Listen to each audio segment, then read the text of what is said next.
الله. قال ابن بطال: فيه دليل أن الكلام أي بالوقف أو الصدقة قد أوجب حكما فيتعين المطالبة. ما معنى هذا الكلام؟ كلام واضح لمن حضر معنا الدرس الذي بين المغرب والعشاء. ما معنى هذا أعيد الكلام؟ انتبه، بدي أصابع جديدة. قال ابن بطال: فيه دليل أن الكلام بالوقف أو الصدقة أي يعني بالوقف أو الصدقة قد أوجب حكما فيتعين المطالبة. ما معنى هذا الكلام؟ شرحنا. تفضل. مجرد أنه قال إن أرضي وقف أو صدقة أمام الناس، فهذا يترتب عليه أن هذه صارت وقفا وصدقة. نعم، إذا مجرد النطق أن هذا وقف فأصبحت ملزما به لأنك أشهدت الناس، وبالتالي القصد حاصل. وأما الباطن فالله أعلم بك، لكن الآن مجرد القول فهذا ماذا يجعله يتعين عليك. أما إذا قال أنا نويت ووعدت فأخلف، فهذا إذا وعد أخلف، صفات المنافقين. أما في هذا الزمان فحقيقة العرف يحكم أن الوقف يحكم بالتسجيل والكتابة، وما أجمل أن توقف شيئا ينتفع منه الناس ثم أنت تموت ويبقى النفع مستمر للناس به ولا يباع. نعم، ننتقل إلى النقطة الثانية. قال فيه ابن بطال: قال فيه أن من تصدق بشيء من ماله بعينه أن ذلك يلزمه. شو تصدق بشيء من ماله بعينه أن ذلك يلزمه؟ ما معنى هذا الكلام؟ واضح. تفضل. من حدد شيئا من ماله بالتصدق فيلزم عليه أن يخرجه. أحسنت. إذا حدد، هو عنده أراضي، المال هو الساكت الناطق، لا يشترط المال يعني النقد. من حدد شيئا من ماله أرضا أو شقة أو سيارة في زماننا أو نقدا، فالذي حدده يلزمه، هو الذي ألزم نفسه بالمحدد. حددت الشقة الفلانية فهذا يلزمك، فلا يسد عنها شقة أخرى، لأن الذي حدد من؟ أنت ألزمت نفسك. طيب، ثلاث. قال فيه الصدقة والوقف يجوز وإن كان أكثر من ثلث ماله. ما معنى هذا الكلام؟ هذا واضح جدا. ما معنى هذا الكلام يا إخوة الإسلام؟ مش معقول. تفضل. إنه إذا تصدق أكثر من ثلث ماله فهو جائز، في قول الرسول صلى الله عليه وسلم لساعة ثلث وثلث كثير، لكن لم يحدد بالنسبة للصدقة. لا، هذا الثلث والثلث كثير فيما يتعلق بالوصية بعد موتك. أما في الحياة الدنيا فلك أن تتصدق بأكثر من الثلث، لكن تحتاج لكي تفعل ذلك إلى شيء مهم، ما هو؟ اليقين. لأنك إذا تصدقت بمبلغ كبير ولا يوجد عندك يقين قد تبتلى بقلة المال، ثم إذا بك تنقض هذه الصدقة فلا تحصل المال، وفي نفس الوقت أذهبت عن نفسك الأجر. فهذا يحتاج إلى يقين.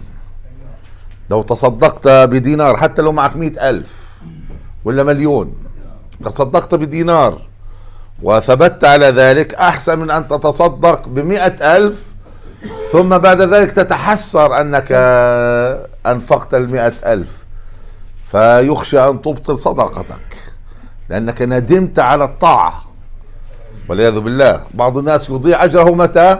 بعد أداء الفعل. متى؟ يندم أنه فعل الطاعة. نعم يندم. مثل ماذا يندم أنه فعل الطاعة؟ ما عندكم أمثلة؟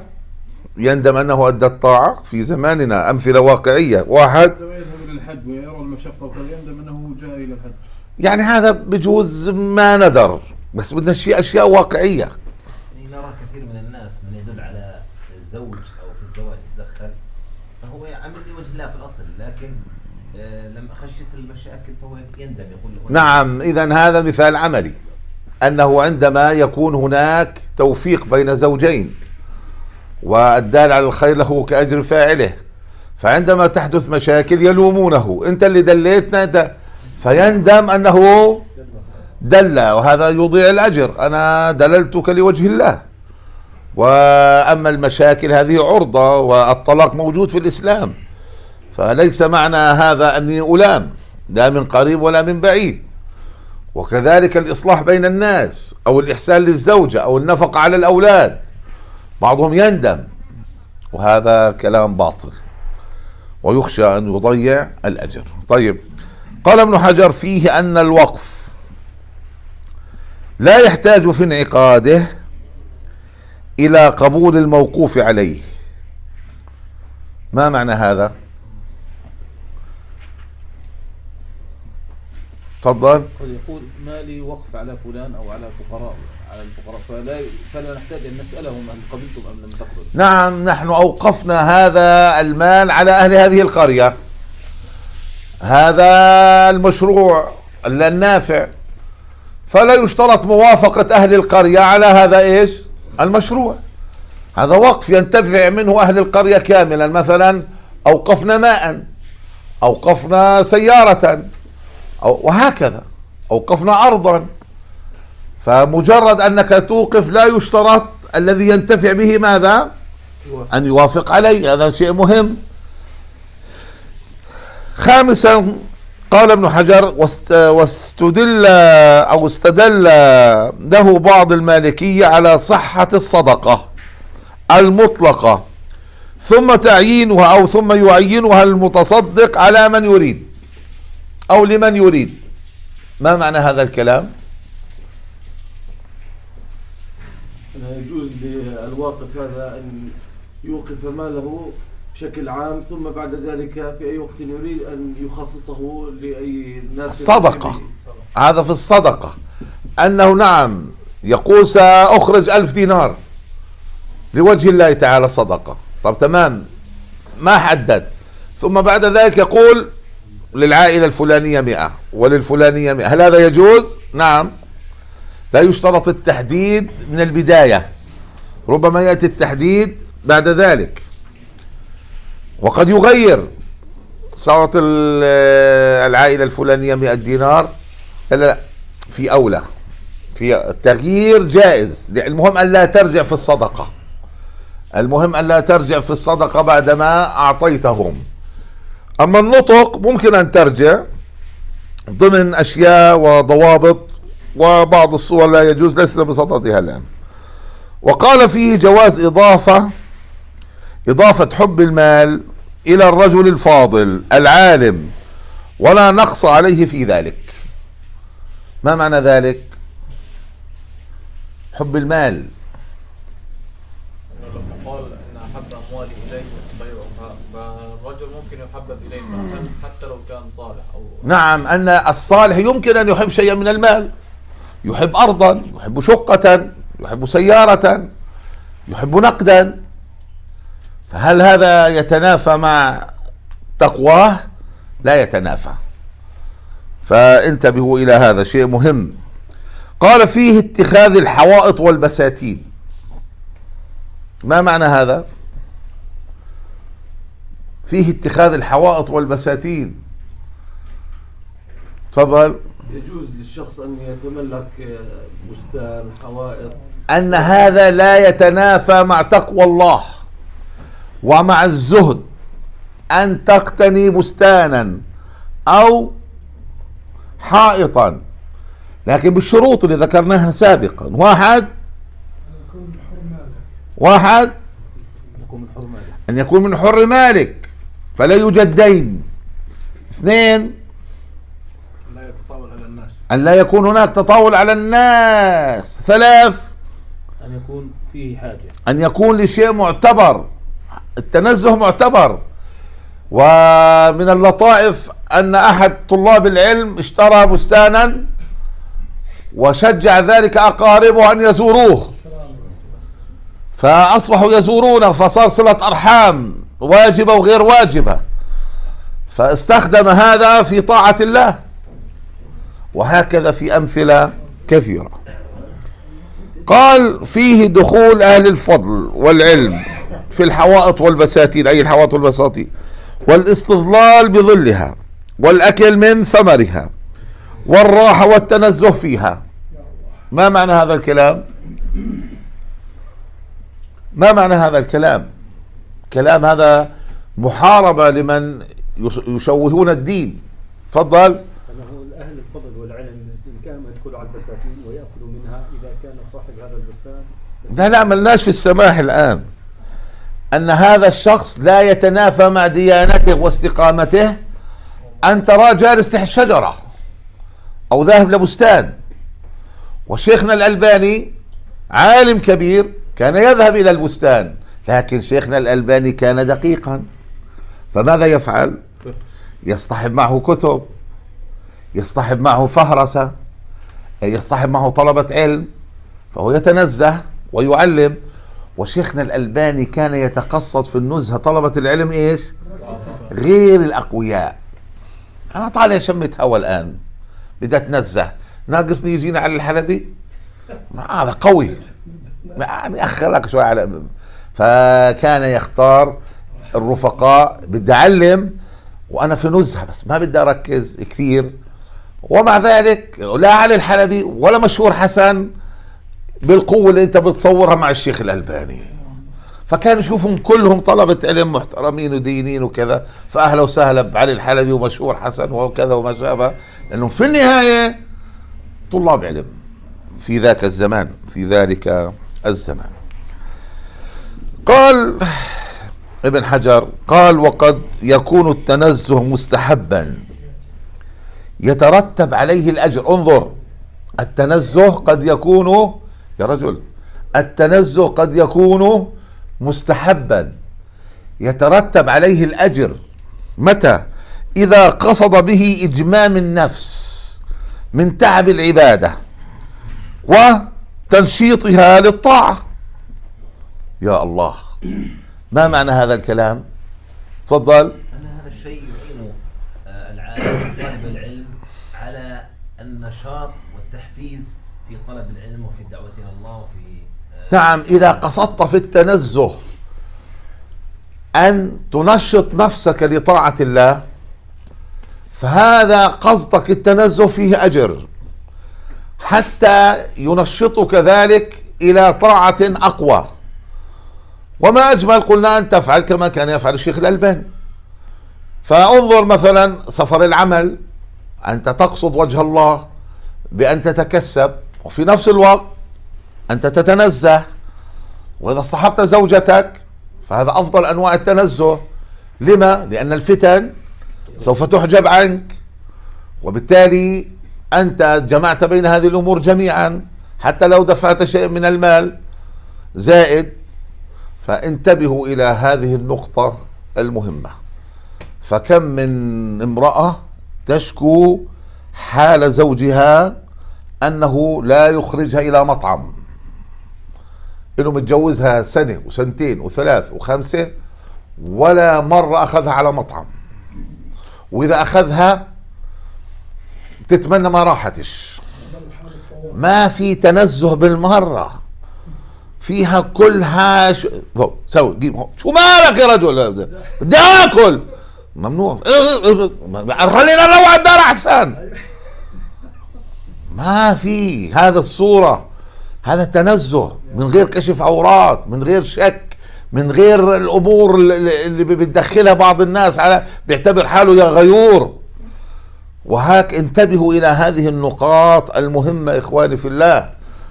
يا جماعة، إحدى النساء قالت لزوجها، وهي امرأة عفيفة طاهرة صاحبة بيت قالت لزوجها وجاء وسألني أو أخبرني، قال لي يا شيخ، قالت لي زوجتي لو أن عندك دجاج تربيهم، أليس في اليوم تخرجهم في الساحة لكي تتنزه هذه الدجاجات ثم تعود إلى خمها إلى بيتها؟ قال نعم. قالت وكذلك أنا أبقى طوال اليوم واليومين والثلاثة والأسبوع ولا أخرج لأشم الهواء. المرأة لها حق، لها حق، ولكن من أكبر أسباب تضييع الحقوق واحد الجهل. فبعض الناس جاهل في الحياة الأسرية صعب. اثنين الدوام الطويل، فبالتالي بس يروع الدار بتقول له خذني نزهة، قول له نزهة؟ أنا سكان جبل النزهة. فشو مباشرة وينك يا إيش يا فرشة؟ لا يا أخي، لا يا أخي، بدنا صورة حسنة للمشهد. وراني أحدهم وأنا وزوجتي بناكل بوظة. قال الشيخ سفيان بتاكل بوظة؟ باكل بوظة. قال ما كنت أعرف إنك تايب إيه، يعني بسموه، قال يعني رومانسي. نعم رومانسي يا سيدي مع زوجتي، شو المانع؟ شو المانع؟ شو بتفكرنا إحنا مش بشر؟ لا بشر، وبناكل وبنشرب ونتنزه بما أحل الله. هذا الكلام لو بدنا نتكلم عن هذا راح يكون تحتسب أجرك في زوجك وبناتك وأولادك بالضوابط الشرعية. قال فيه كسب العقار. كسب العقار يتنافى مع الزهد؟ لا يتنافى، يجعل في اليد وليس في القلب. وقال فيه الشرب من دار الصديق ولو لم يكن حاضرا إذا علم طيبة نفسه. لذا قالوا من هو الصديق في هذه الجزئية؟ من هو الصديق؟ تفضل أبو صهيب. لا لا لا، الصديق في هذه الجزئية من هو؟ الذي يأكل من غير استئذان، أنه لا ينتظر منك استئذان لتأكل. إذا كنت تستأذن بعد إذنك كاسة مي، معناته هذا بالصديق. بالصديق، الصديق ما في هاي الأشياء. أنتوا قاعدين مع بعض وحاطين مي وحاطين أكل، بعد إذنك أتناول. إذا في استئذان بينكم معناته هذا إيش؟ ليس بصديق. الصديق الذي لا تستأذنه، هو أنت قاعدين وحاطين، حاطط هو مي وشرب وشاي وقهوة وكذا. فبالتالي أما إذا قال لك عيب عليك، معناته أنت فعلا عيب عليك، لأنه هذا ليس بصديق. أنت ضيف الآن مش صديق. الصديق لا تنتظر منه، بل بالعكس يغضب إذا استأذنته. استأذني يا رجل، يا رجل خذ كل الأكل كله واشرب كل الشرب. لا يا رجل، أنت هيك مكانتك عندي بدك تستأذني؟ أو تقول له والله بعد إذنك سيارتك هاي بدها أروح. شو استأذن يا رجل؟ وقته بدك خذ المفتاح السيارة وشغل وروح. بس يعني من باب الترتيب اخبرني بس أكثر، مش من باب الاستئذان. هذا هي إيش؟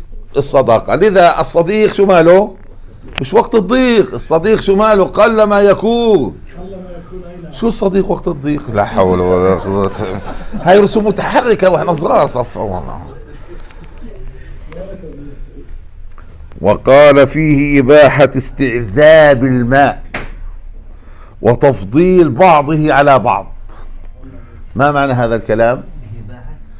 فيه إباحة استعذاب الماء، استعذاب الماء، وتفضيل بعضه على بعض. ما معنى هذا الكلام؟ الكلام واضح. تفضل. يعني فيه جواز أن يأخذ الإنسان الأفضل من المشروبات سواء. أيوة، إذن هذا لا يتنافى مع التقوى. أن تطلب أفضل أنواع الماء، أنت متاح لك أن تشرب. فأنا سأشرب من ماء درجة ثانية وماء درجة أولى وبنفس التكلفة. بداش نحكي إنه مثلا أنت بدك توفر. فأنا إذا طلبت الدرجة الأولى شو ماله؟ يتنافى مع التقوى، يتنافى مع الزهد؟ لا يتنافى. النبي صلى الله عليه وسلم كان يستعذب الماء. وكذلك الطعام، الطعام انت تطلب افضل انواع بنفس السعر. بعض الناس من الاخطاء بفكر انه الافضل انه ايش؟ اغلى. لا، بالشرط ممكن في نفس السعر كلاهما وفي نفس الوقت تأكل أطايب الطعام وتأكل أطايب وتشرب أطايب الشراب، فليس الأمر مربوط بالأغلى. لا، فهل هذا يتنافى مع الزهد؟ يتنافى مع التقوى؟ لا يتنافى. قال فيه أن الصدقة تصح بالقول من قبل القبض. فيه أن الصدقة تصح بالقول من قبل القبض. ايش يعني؟ تفضل. مجرد أنه قال هذه صدقة فهذه صحيحة وتلزمه من غير أن يعطيها للمتصدق عليه أو تصح حتى لو لم يقبضها. اللي بعديه قال فيه جواز قول المتصدق، عفوا، فيه جواز تولي المتصدق قسم صدقته. ما معنى هذا الكلام؟ ما معنى هذا الكلام يا إخوة الإسلام؟ تفضل. أن يتولى المتصدق هذا المال يتصدق على وهذا أفضل أنواع الصدقة، أنت تقوم بتوزيعها بنفسك إذا كان عندك قدرة ووقت.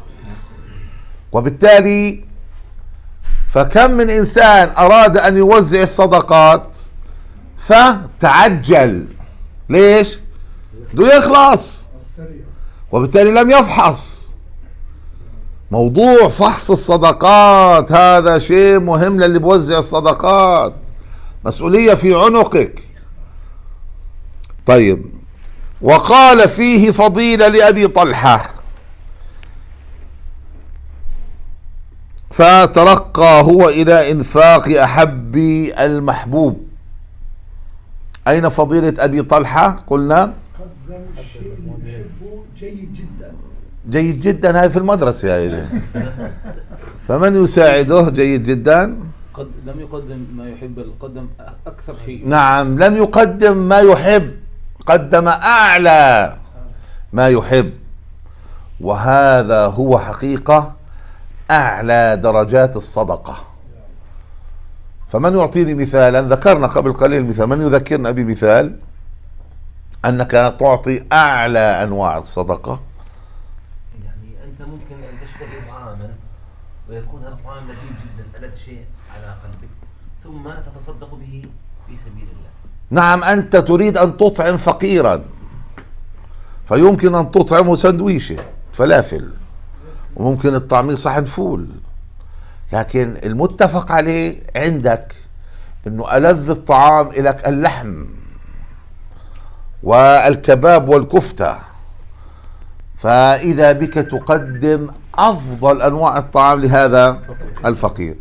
يعني أنت بتعزم ناس على دجاجتين مع صعصات يا رجل، صوصان جايب لنا يا رجل، والله يعني ارحمنا يا جماعة. بتقول لي استجب للدعوة، طب هو الدعوة انت حط لي صوصان من طول الفخذ، ما انه فيش شيء ناكله ولا بقول لك عزمته صوصان جايب لنا 5 بليرة، قال 1 بليرة صوصان، هذا في الدار بتسويه، مش للعزومة.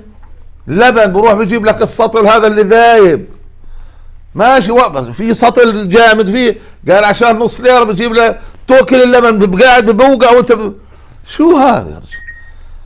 شو هاللبن اللي جايب، وشو هالصوصان اللي مطعمينه، شو هذا اخر، شو الرز اللي جايبه نمرة 10 يا رجل، نخب 10، كل هذا عشان بتقول لي عزمتك وروحت انا معي قولون. ولا حول ولا قوة الا بالله العلي العظيم.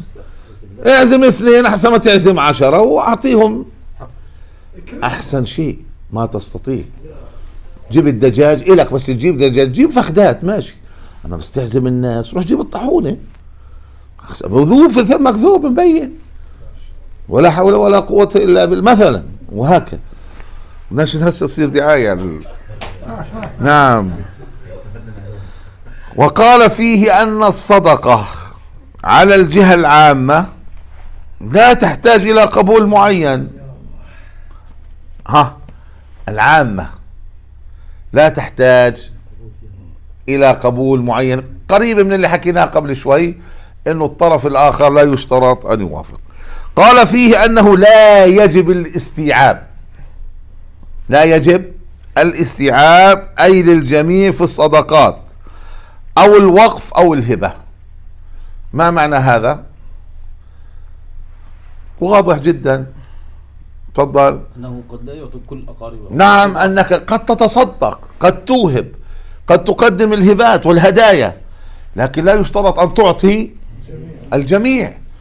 فبالتالي أنت هسه بنعكس عليك إنه فلان أعطى وما أعطاكش، شو مالك؟ لا تزعل ولا تلومه.